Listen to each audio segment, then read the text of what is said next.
question of human dignity lies at the heart of the larger question, what does it mean to be human? We at Discovery are very concerned about that on a number of different levels, the scientific level, the technological level, and the moral level. And of course, how all of this applies to public policy is a further and very legitimate concern on our part. Many of us see the possibility of cloning coming down the path and wonder how we might get on that slippery slope to cloning. Many of us are worried that the advent of so-called artificial intelligence may be abetted by actions in science and technology and the government that would lead us in ways that further damage human dignity and individual freedom. Tonight we're going to hear from two people who have an interesting take on this general topic, and we're lucky to have Wesley J. Smith with Discovery Institute, who's been a senior fellow for a number of years now. He's the author of books on assisted suicide, on euthanasia, on most recently on animal rights versus animal welfare. We're all for animal welfare, but think that animals are not people, and there is such a thing as human exceptionalism. And we are given responsibility for animals and to caring for animals in a humane fashion precisely because we are human. But that's not what he's going to talk about tonight. Wesley's going to talk about the dangerous developments that we see in medical science along a range of topics and a range of technologies, and whether there is some way for people in the medical profession, for example, to escape the tentacles of the law as it's presently developing. And then, and conscience clauses will be a part of his discussion. And then we're going to hear from Theresa Deisher. Now, I think Theresa is one of the unsung heroines of our time and one of the most interesting people who you don't hear about in the city of Seattle in this region. When the recent ruling came out about embryonic stem cells and enforcing the government's ban on embryonic stem cells, our local media managed not to even cover this as far as a local story, except as it might impinge upon people who were in favor of embryonic stem cells, and they were all up in arms about it. But it never occurred to anybody that, apparently, that one of the two plaintiffs in the case who had been successful was from here, and that maybe she had a story to tell, and maybe that she had an insight into this problem and to this study that could be important for all of us. Well, she's here. We didn't miss her, and in fact, we knew about Theresa, and we're thrilled. She is a scientist. She is the president and founder of Sound Choice Pharmaceutical Institute here. She is internationally known outside of this area, I guess, internationally known, not known in Seattle, in the field of stem cell therapies, and I believe was a discoverer of adult stem cells from the heart.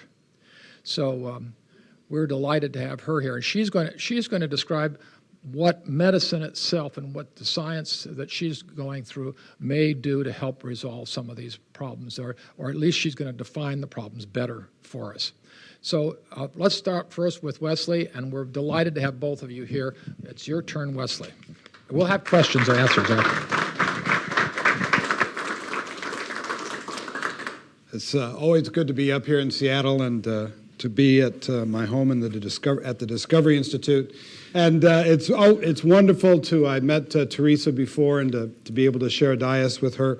She brought an extraordinarily important lawsuit that didn't seem to have much of a chance given the politics of the stem cell debate.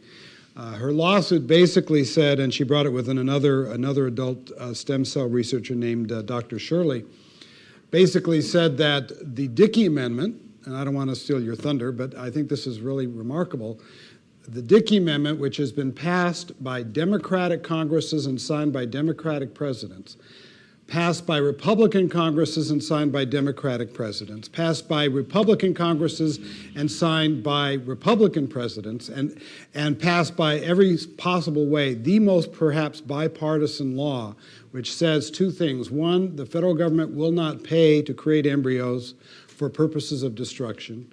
And two, didn't say anything about embryonic, but that federal money cannot be used to fund research that destroys embryos. Now, embryonic, as she'll tell you, embryonic stem cell research destroys embryos, destroys nascent human life. That is how the embryonic stem cells are derived. And she actually brought a lawsuit saying, you know, the law means what the law says. And a judge actually said, you're right, it does. I was like, I'm a lawyer. I went, what? A judge said the law actually means what the law says? Well, she brought a very important case. They won it at the trial court level. There was an order. In fact, the judge was so clear, he said there's not even a question here. If you want to fund embryonic stem cell research, don't pass the Dickey Amendment, which has to be passed every year. That may be a coming fight. The Court of Appeals returned funding temporarily pending appeal, but I think this is going to the Supreme Court. And it's remarkable. And it's also very relevant because embryonic stem cell research is part of a field of research in which human lives are ended as a method of creating, in this particular case, either medicinal properties or perhaps for doing research. And it's not the only area. Here in Washington State, of course, you all passed a law a little while ago called I guess it's called the Death with Dignity Act.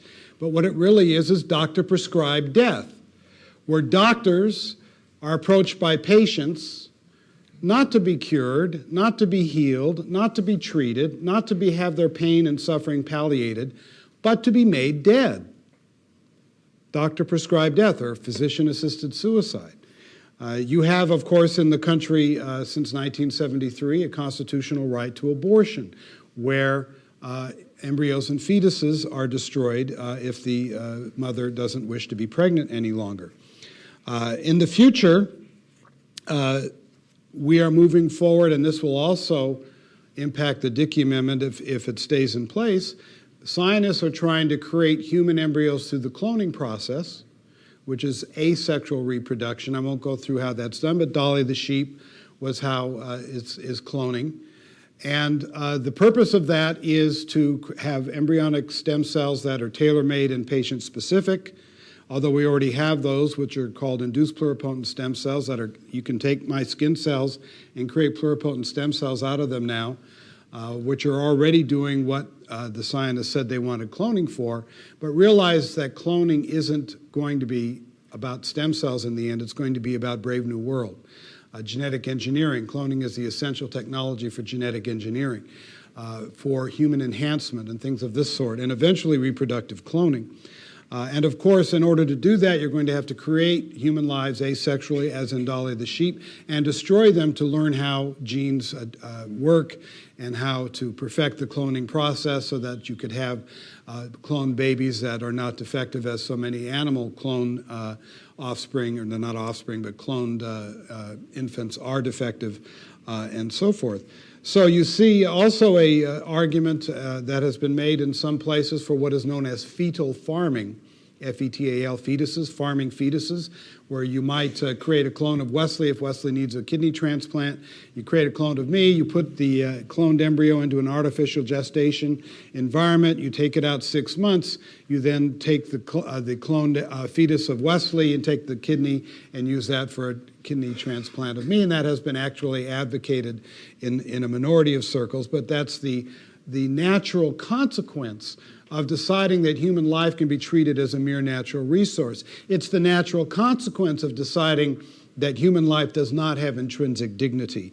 We're also seeing arguments in favor of organ harvesting from people who are diagnosed in a persistent vegetative state, people like Terry Schiavo. You see in some of the most notable medical and ethical journals in the world, the idea that death should be redefined to include a diagnosis of PVS precisely so that we can take advantage of those organs that are there and experiment on these people as if they were so many lab rats, as ironically we're moving to make it so scientists can't use real lab rats in the labs according to the animal rights movement because that's speciesism. There's also there's a very terrible mental illness called body integrity identity disorder, BIID, and this is a horrible mental illness where people obsess on becoming amputees.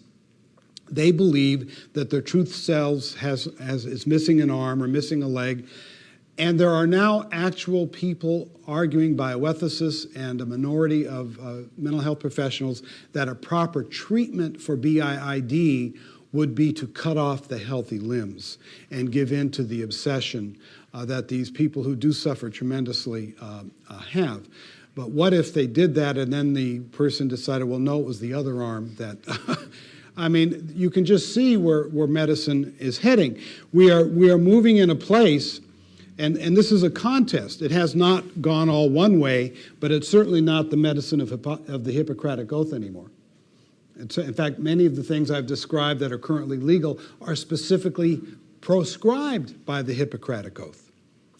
So what do doctors do who want to follow medicine as prescribed and as set forth by the Hippocratic Oath? The idea of do no harm, the idea of being a healer and a palliator and a carer for all people who are patients, and certainly not a taker of human life. I want to, before I get into perhaps the potential remedy that we might have to pursue if the current legal trends continue, if we start seeing increasing number of states legalizing assisted suicide, if they come up with a treatment, say, for Parkinson's disease with embryonic stem cells. The first human trial is right now ongoing with embryonic stem cells. Ironically, what Geron Company has done is taken embryonic stem cells and turned them into adult stem cells, and then they're using those in human experiments to treat acute spinal cord injury. Never mind that adult stem cells from the olfactory tissues and so forth have actually restored feeling from chronic spinal cord injury, and people who've been paralyzed have had feeling restored. A story that was not reported in the New York Times, that if it had been an embryonic stem cell success, would have been headlines so loud you could have heard them.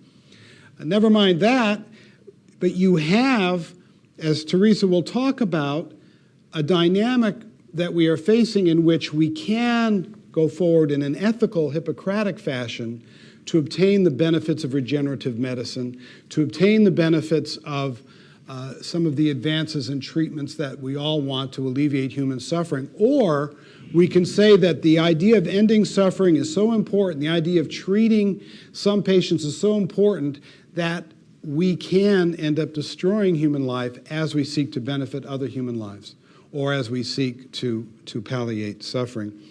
And there's one article that I recently found that I think is really good because it's written by somebody who wants to do away with human dignity as the basis for bioethics, that is biomedical ethics, that is the philosophy of healthcare, the ethics of healthcare, the public policies of healthcare. Specifically states that he wants to do away with the idea of human dignity as the foundation for our bioethics. But in doing so, he sets forth the stakes that we face in such a good way that I have to present it to you.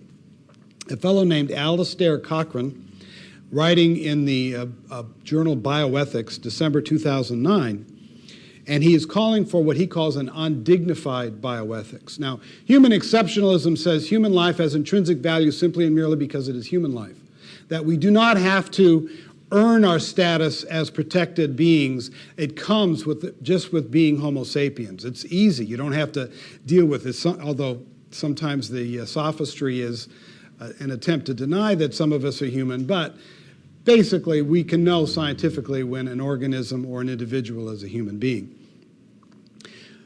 Cochrane says, no, that is not right. We should pursue an undignified bioethics, and he even admits that in doing so, it undermines the very concept of universal human rights. Because without human exceptionalism, as I've said behind this podium many times and pounded my fist, etc., how do you have universal human rights? If being human isn't what gives us value, you have to ask a second question, well, if it isn't that, what is it?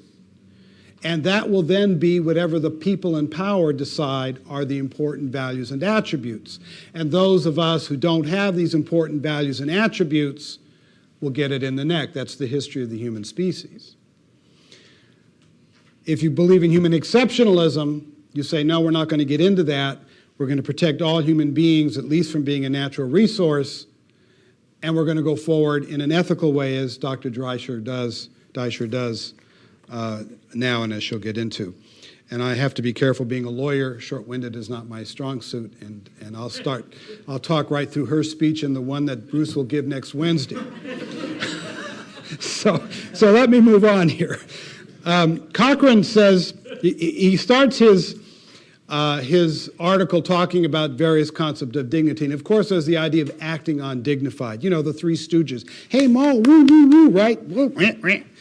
That's not acting undignified. Woo, woo, woo, woo, woo. That's not what we're talking about. We can all act undignified. Just ask my wife. Then he gets into what we're really talking about, which is the intrinsic dignity of being human, each and every one of us. And here's what he says. The second important conception of dignity that we need to consider does not see dignity as a form of behavior, but as a property, human exceptionalism. Under this conception, the possession of dignity by humans signifies that they have an inherent moral worth. Exactly. In other words, because human beings possess dignity, we cannot do to them as we like. Yeah. But instead have direct moral obligations toward them. Yep. Indeed, this understanding of dignity is usually considered to serve as the grounding for human rights. Where have you heard that before? As Article 1 of the Universal Declaration of Human Rights states, all human beings are born free and equal in dignity and rights. Who could oppose that? Well, he does. But he sets forth quite clearly and succinctly and very articulately, it seems to me, and eloquently, the stakes involved in human exceptionalism. Very well stated and very true. He moves on. This conception of dignity as inherent moral worth certainly seems coherent enough as an idea. Indeed, we can see why this conception of dignity is employed in certain debates around bioethics. For if all individual human beings possess dignity, then they should not be viewed simply as resources that we can treat however we please. To take an example, then, it may be that we could achieve rapid and significant progress in medical science if we were to conduct wide-ranging medical experiments on groups of human beings. However, because human beings have dignity, so it is argued, this means that they possess a particular quality that grounds certain moral obligations and rights. Yes, exactly. And it protects each and every one of us, no matter what our state of health, no matter what our state of ability, no matter what our state of maturation or age. It is indeed the essential predicate to universal human rights, which of course is why he rejects it.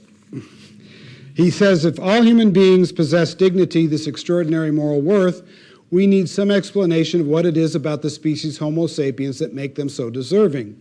And when we start looking at particular characteristics that might ground dignity, language use, moral action, sociality, sentience, self-consciousness, and so forth, we soon see that none of these qualities are in fact possessed by each and every human. We are therefore left wondering why all human beings actually do possess dignity. Well, this is a game of the philosopher and the dupe.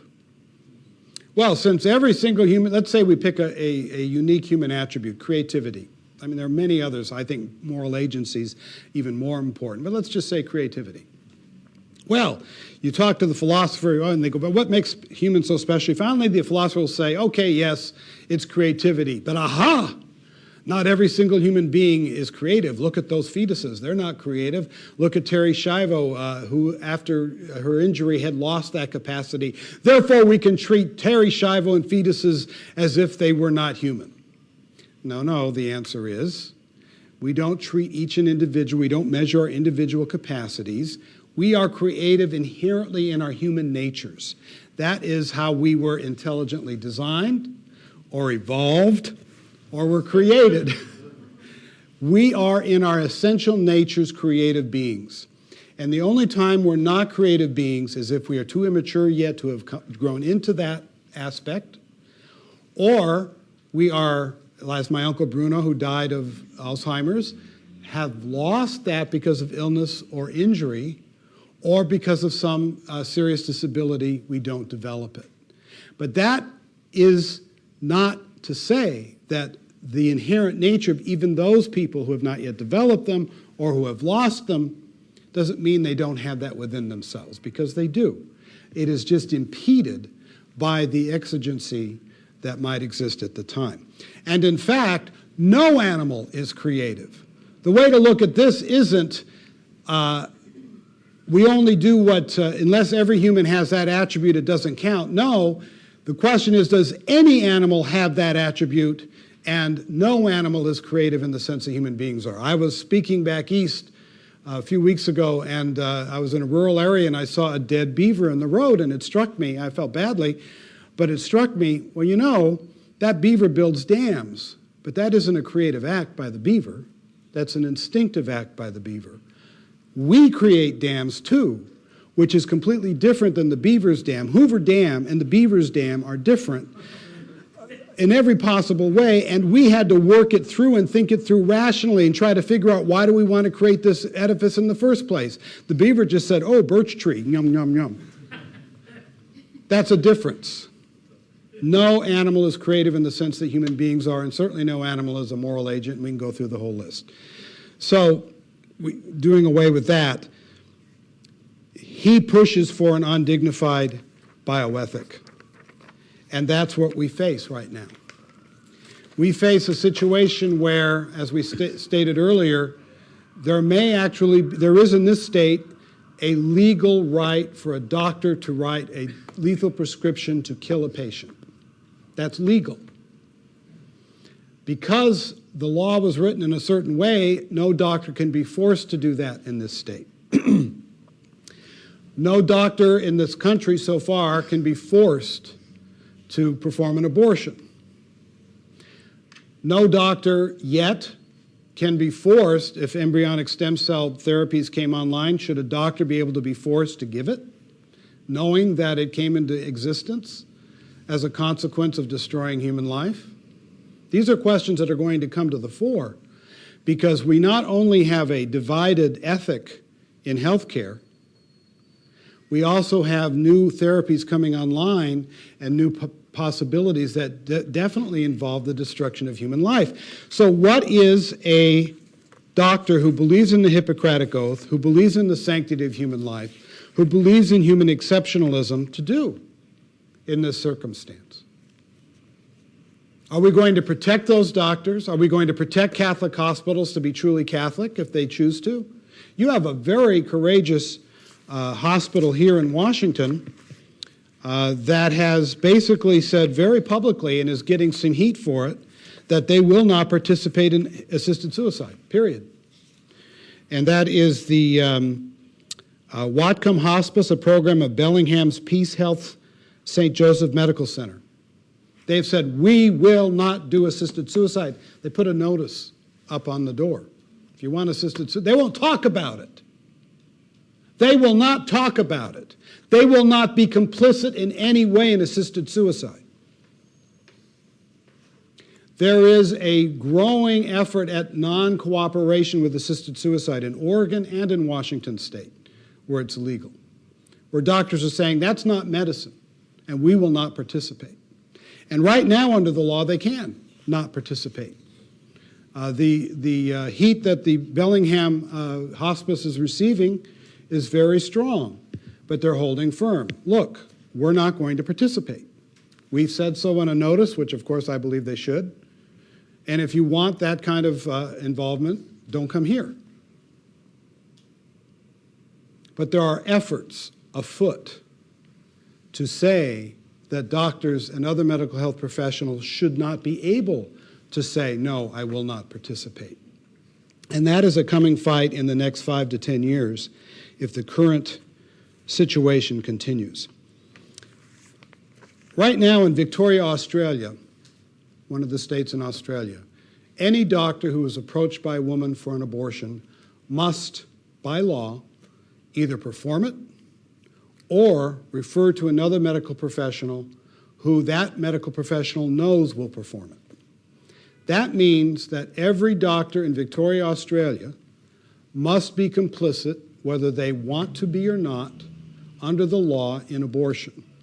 Whether they believe it is against morality, whether they believe it is against the purpose for which they became physicians, they must participate in abortion. That is the opening gambit, and that is the model for, in fact, I'll read it to you. This is from the law.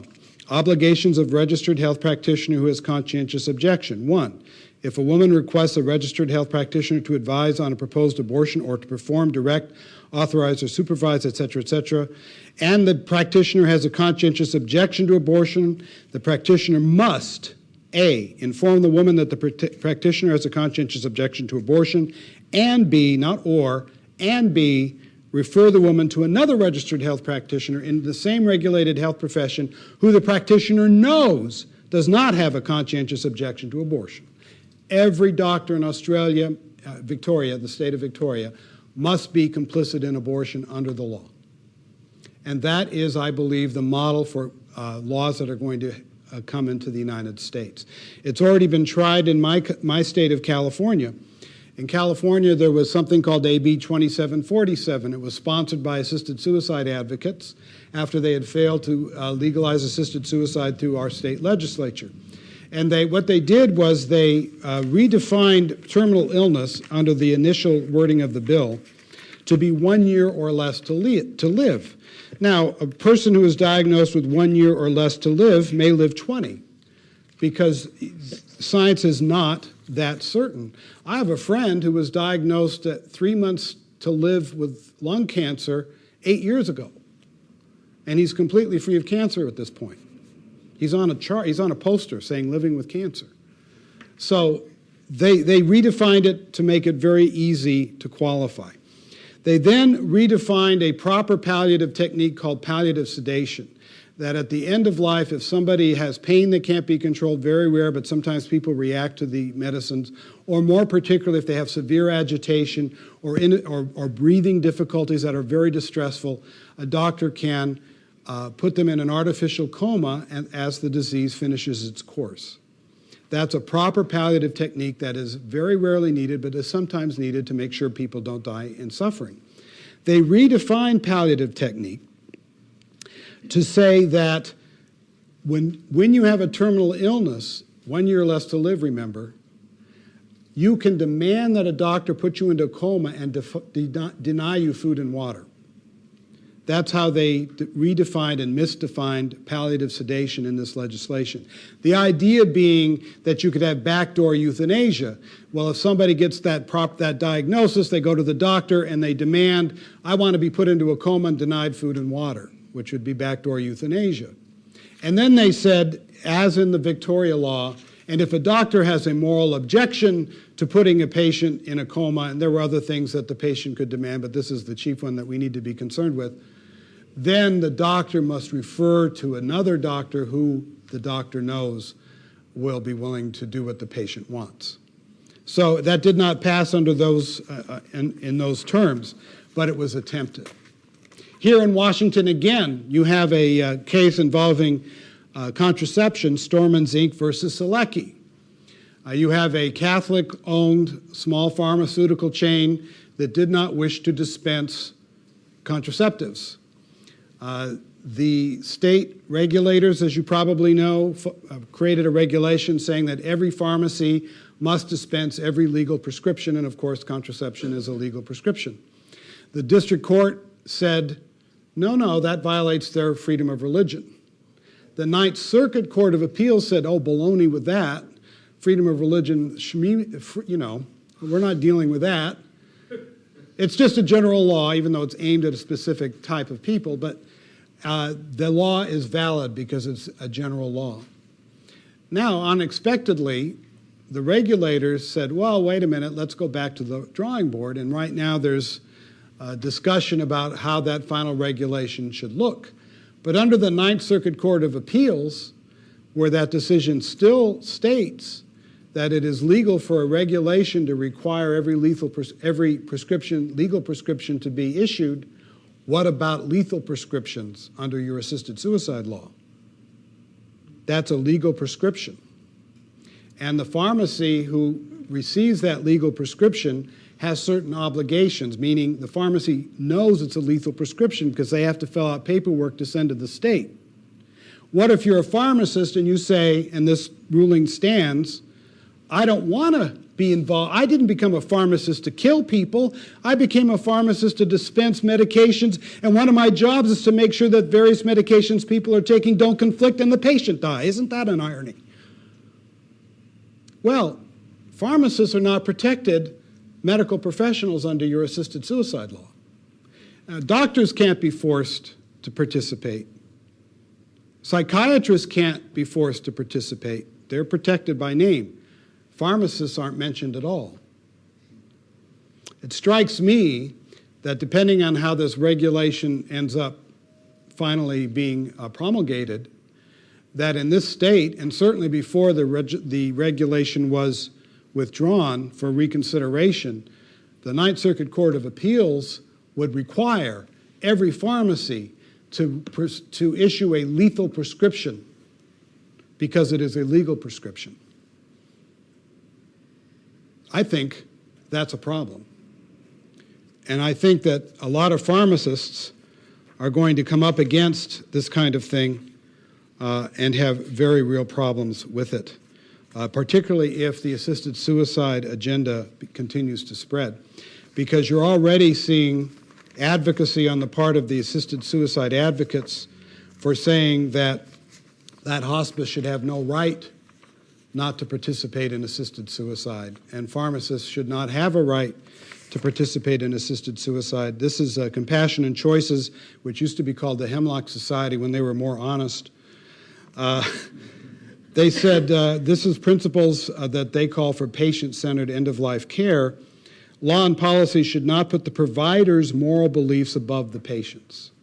They want to, and they will eventually pursue laws that would require, I believe, people to participate, relevant medical professionals, in assisted suicide, just as Victoria requires all medical doctors to participate in abortion.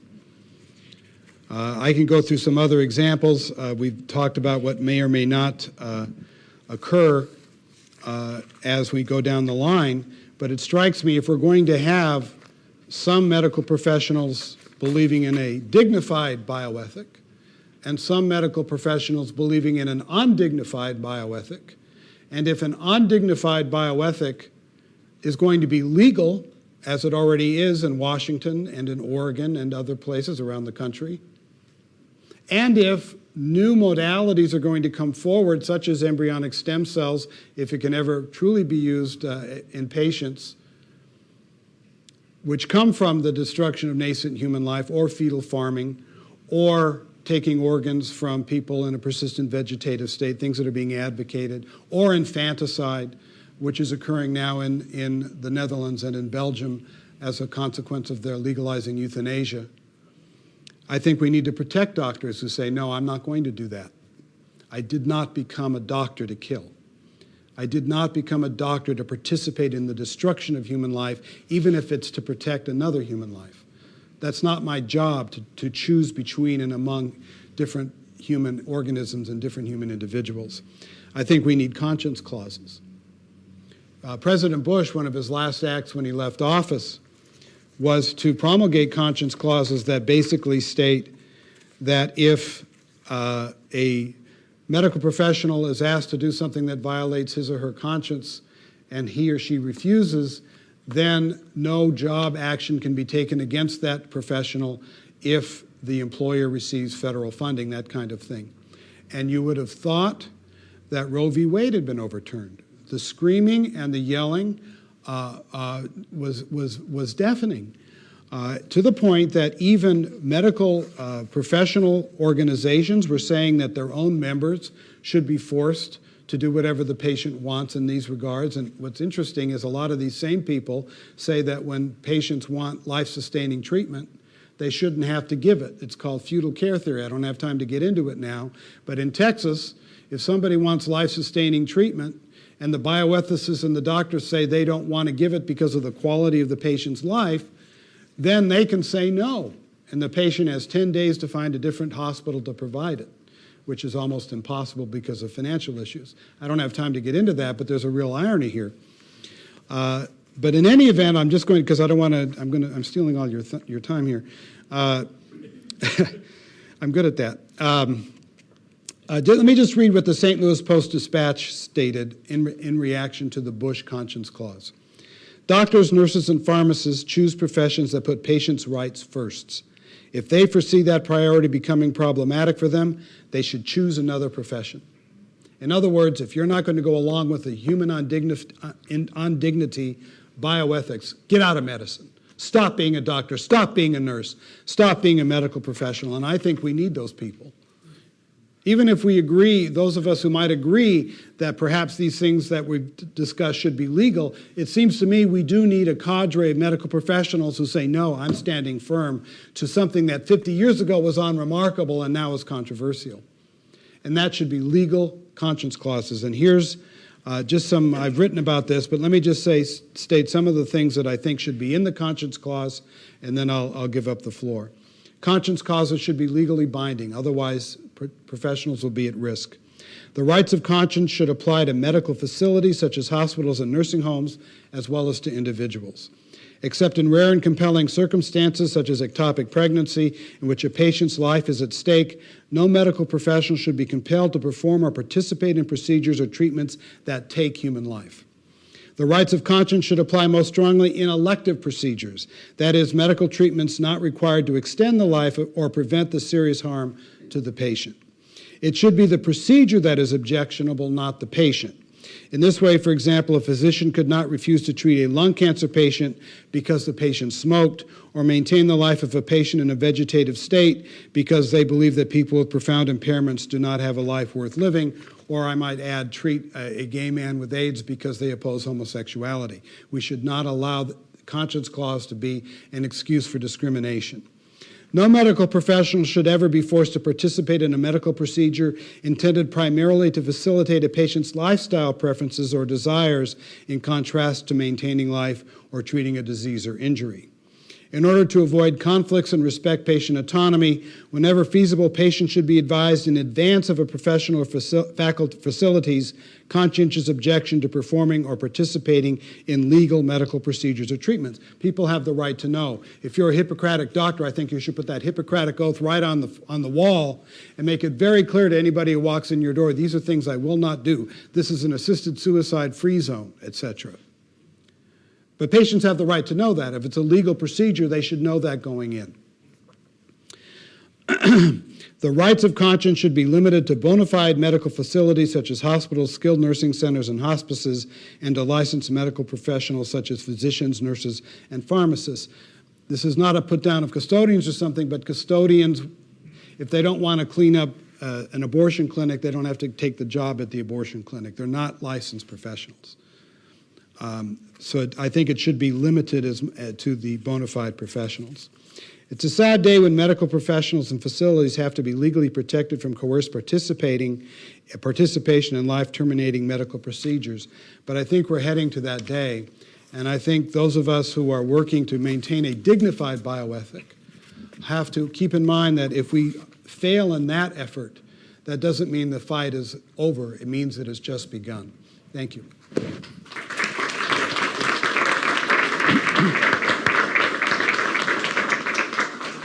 I'm sure everybody has questions, but we'll hold those till both speakers have spoken. So Theresa, won't you come now and explain to us what is happening on the scientific and medical front? Thank you. Well, now you know why I'm not well known in Seattle. I think I probably always come after Wesley. I'm not planning to talk about the lawsuit at all. And Bruce and I spoke in August about my coming here during the Catholic Medical Association meetings, and I was thrilled to do that. And then I've been quite busy, so I think I may have missed some correspondence between us. And didn't really think about this until I received the invitation just about 2 weeks ago to come and talk about, is the wall against human cloning about to fall? And am happy to talk about that. This is not a topic that I usually speak about. It's only been the last few months that I've really even started to introduce this topic in my talks, because it's something that is, I think, very frightening for people to think about and to embrace. And this is not a wall that's about to fall. What I'll tell you this evening is that it's a wall that actually probably has already fallen. So, we stand right now at the beginning of the 21st century, right in the midst of the life sciences revolution. And like all technological advances, we can use this knowledge we've gained for the benefit of society, or we can actually abuse it. And in the United States, right now, we truly stand at a crossroad where we have to decide which way we're going to go. Are we going to use the knowledge that we've gained for the good of patients, or are we going to let that be diverted towards more pernicious ends? So what I want to do this evening is to start at the end of the revolution and paint two pictures for you about where we might be in the year 2025. And then I'll retrace my steps and I'll tell you how we actually got to this crossroad that we find ourselves in. So imagine the year 2025, if you will.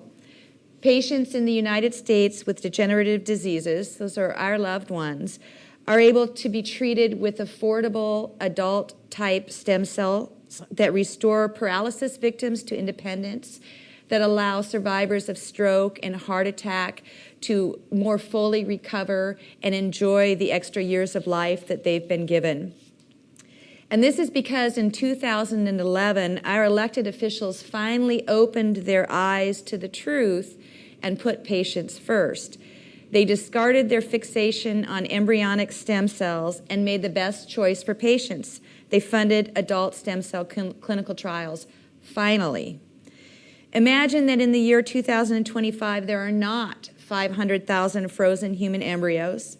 Most of the embryos frozen before 2011 have been adopted by families who want to give a home to a child. And this is because in the year 2011, we realized the humanity of these frozen embryos and embraced the belief that they are children who need loving homes. Fertility was restored to the United States so that further IVF procedures were curtailed.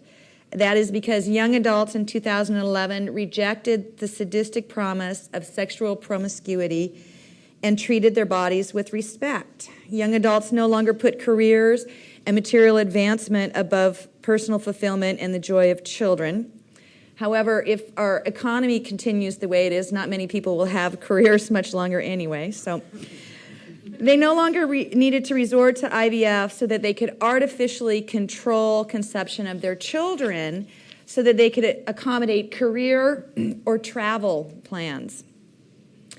In contrast, imagine this 2025, a 2025 predicted by embryonic stem cell proponent Doug Melton of Harvard University in a publication called Crossing Bounds, and also predicted by others who write about the future benefits of genetic selection. And I think Wesley touched on some of these writings in his opening remarks this evening.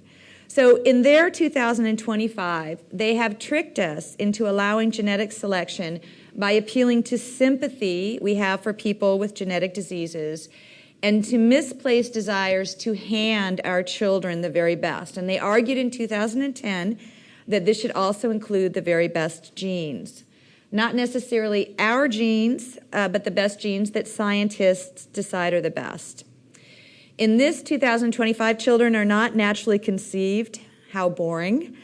They are conceived through in vitro technologies, and Doug Melton predicted there would be less than a 1% failure rate. So what would a 99% success rate look like? In an attempt to use genetic selection to eliminate disease from the population, we have also eliminated creativity, diversity, compassion, and naturally selected health. And one only has to look at farmed salmon to know that's not a good idea. Couples with undesirable genes do not carry their own children. They carry genetically preferred children chosen for them by someone else. The women don't object because they began adopting frozen human embryos in 2010, not to give a loving home to a needy child, but to give themselves the experience of pregnancy. They no longer care about the genetics of the child so long as they can experience pregnancy. People born before 2025 who develop disease are forced to death with dignity because they cannot get affordable adult stem cell treatments like they can in Europe. Because in 2011, our elected officials remained deaf and blind to the truth. They were blinded by glib scientists who needed access to human embryos for their genetic research. The only way to guarantee access to human embryos in the United States was to deny the truth of adult stem cell treatments and to perpetuate the hoax that embryonic and other pluripotent stem cell research was necessary and that miracle cures were at hand. Where will we be as a country in 2025? Will we be utilizing affordable adult stem cell treatments, or will we be genetically selecting our population, eliminating undesirable genes in people?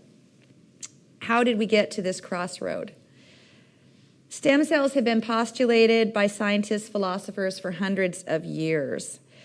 It was in the late 1970s that the first embryonic stem cells were derived from mice and patented in the early 1980s. Embryonic stem cells are not new technology. They are old. They are one of the first technologies brought to us in the life sciences revolution, and 30 years later, they have yielded no treatments and no cures.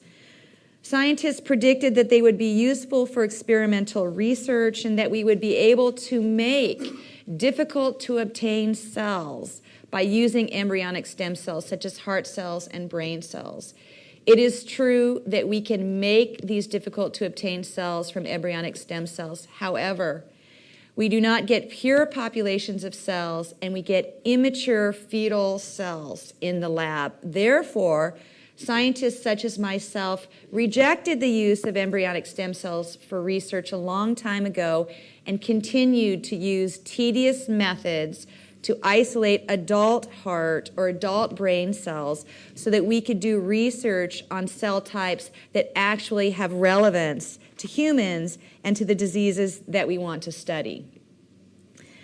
No drugs have been discovered from the mouse embryonic stem cells. This same time period, starting in 1980, also witnessed the birth and boom of biotechnology.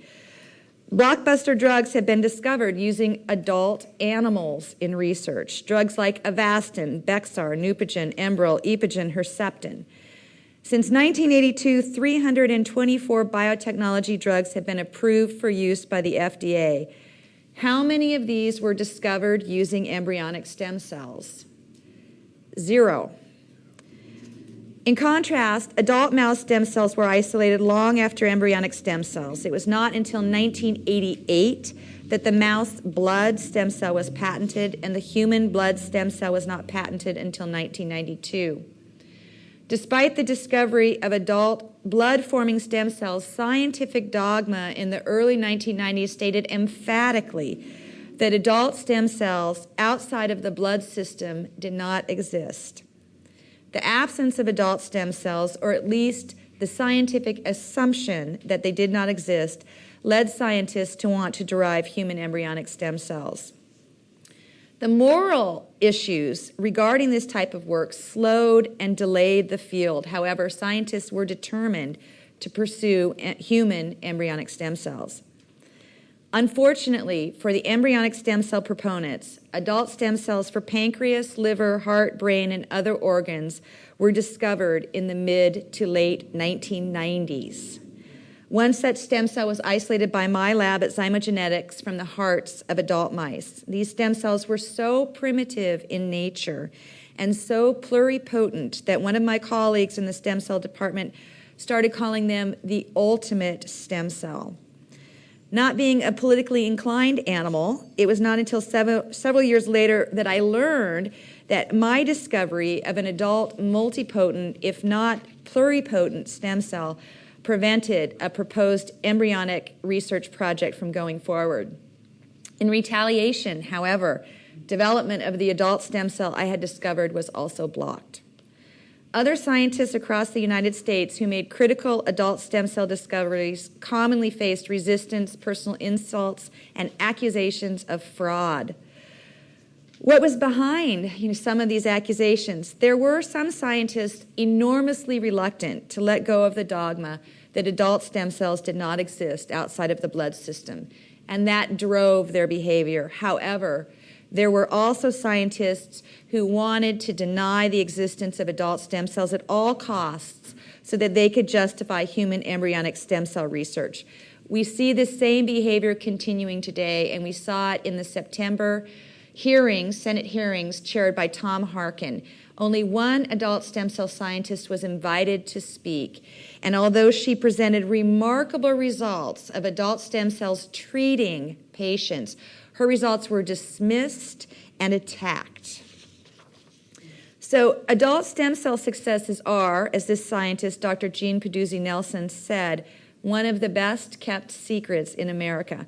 Not only does the general public not know that there are adult-derived stem cells, but many medical professionals don't know about these cells or about the clinical trials going on in Europe. Unfortunately, we all bear some responsibility for this, not just the embryonic stem cell proponents. For whatever underlying reason, the United States has become fixated on embryonic properties. We have been duped by a need to find pluripotent cells equivalent to embryonic stem cells. This search for embryonic-like pluripotency has robbed the American taxpayer of safe, effective, and affordable adult stem cell therapies that are being used throughout Europe and other first world countries. Pluripotency has even been too much of a focus of pro-life groups. This obsession with pluripotent embryonic-like properties has actually fed into the hands of embryonic stem cell proponents and led ultimately to discoveries that enable exact genetic clones to be created. While well-intentioned, a lack of forethought over all possible consequences has led to the possible scenario, the very scenario that everyone should dread, human reproductive cloning. I want to take a look at reprogrammed adult stem cells. Those are pluripotent, embryonic-like cells that one could consider morally derived if the protection of a human embryo is all that is considered when one determines what is moral. Now, the protection of a human embryo is not a negotiable aspect, but there are other aspects to morality when we look at the stem cell issue that we need to take account of. Reprogrammed cells will not have the immune rejection problems that embryonic stem cells have because they would be your own cells. However, they still have the unavoidable tumor formation issues. That is an intrinsic property of pluripotency. And they will have a price tag that will preclude them from being every man's therapy. What that means, if those cells are ever used clinically, not very many people will be able to afford them. When we embraced alternative pluripotent cells, such as reprogrammed adult cells, as therapy of choice, we actually gave up our winning arguments against embryonic stem cells. And those winning arguments, regardless of morals, are safety and economics, because the safety and the economics issues plague all pluripotent stem cells. What's worse is that we rushed to embrace these advances before doing research and careful thinking about this. And what do I mean by this? So first, despite the fact that we have pluripotent cells that are equivalent to embryonic stem cells, embryonic stem cell proponents adamantly insist that they still need embryonic stem cells and they need fresh ones, and they work diligently to try to prove that the reprogrammed adult cells are not identical to embryonic stem cells and therefore cannot replace embryonic stem cells. If they can convince us, the public, the Congress, that they need new, fresh embryonic stem cells, then they guarantee themselves access to human embryos.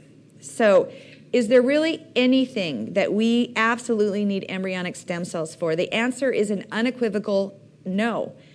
Embryonic stem cell proponents say they need new lines to be used as a gold standard to compare other pluripotent cells to. That is absolutely absurd. The tests that are used to determine whether a cell is pluripotent, the recipes, don't call for embryonic stem cells anywhere in that recipe. And I've read them all, and I've never seen embryonic stem cells called for. They're not needed. Furthermore, the diseases that we need to treat are diseases of adults, not fetuses. Embryonic stem cells in culture do not differentiate into adult cells. Therefore, they're not useful for comparisons. We need to be comparing cells to adult cells. There is one unique aspect of embryonic stem cell research that other pluripotent cells cannot replicate. Convincing the public, convincing the Congress, brainwashing and tricking us into believing that we absolutely require new embryonic stem cell lines guarantees scientists access to embryos. That is the only unique aspect of embryonic stem cell research, access to embryos. And what do we need embryos for? We need them for the efficient creation of complete, true genetic clones using embryos and reprogrammed stem cells. No other technique can do this. The advent of pluripotent reprogrammed adult stem cells makes the possibility of efficient reproductive cloning a viable option as long as access to embryos is guaranteed. The technique is actually quite cool, and it's been published in journals such as Science and Nature. What we do is we take two embryos and we use an electrical current to fuse them together. That makes what is called a tetraploid embryo. Tetraploid because it now has 4 sets of chromosomes instead of 2. The tetraploid embryo can make a placenta, but not a baby. What we do then is we take a pluripotent cell, such as a reprogrammed cell, and we mix it with the tetraploid embryo, and voila! The tetraploid embryo makes the placenta, and the reprogrammed adult cell makes the baby. This is called tetraploid complementation, and the product is an exact genetic clone of the adult from whom the cell was taken for reprogramming. Because we focused exclusively in the United States on obtaining pluripotent embryonic-like stem cells without killing a human embryo, what we have after 12 years and millions of dollars is a technique that is very good for reproductive human cloning, or fetal farming even, if you would, if you are so inclined, but not particularly useful for treating patients. We forgot to think about the patient. We forgot to think about what is best for them. Thankfully, scientists in Europe did not forget about the patient, and they are 5 to 10 years ahead of us in adult stem cell therapies that work safely in patients. So I'll just sum up embryonic stem cell research. Embryonic stem cells have been available since 1980. No drugs, no treatments have been discovered from them. They aren't useful as research replacements for adult animal heart or brain cells as promised, but they do guarantee us access to embryos. Adult stem cells, in contrast, were first discovered outside of the blood system in the late 1990s. They are already in clinical trials for a myriad of diseases, just not in the United States. If I had a slide projector, I would show you a video of a young man paralyzed from the neck down for 2 years until his own olfactory stem cells, his nasal stem cells, were used to treat him.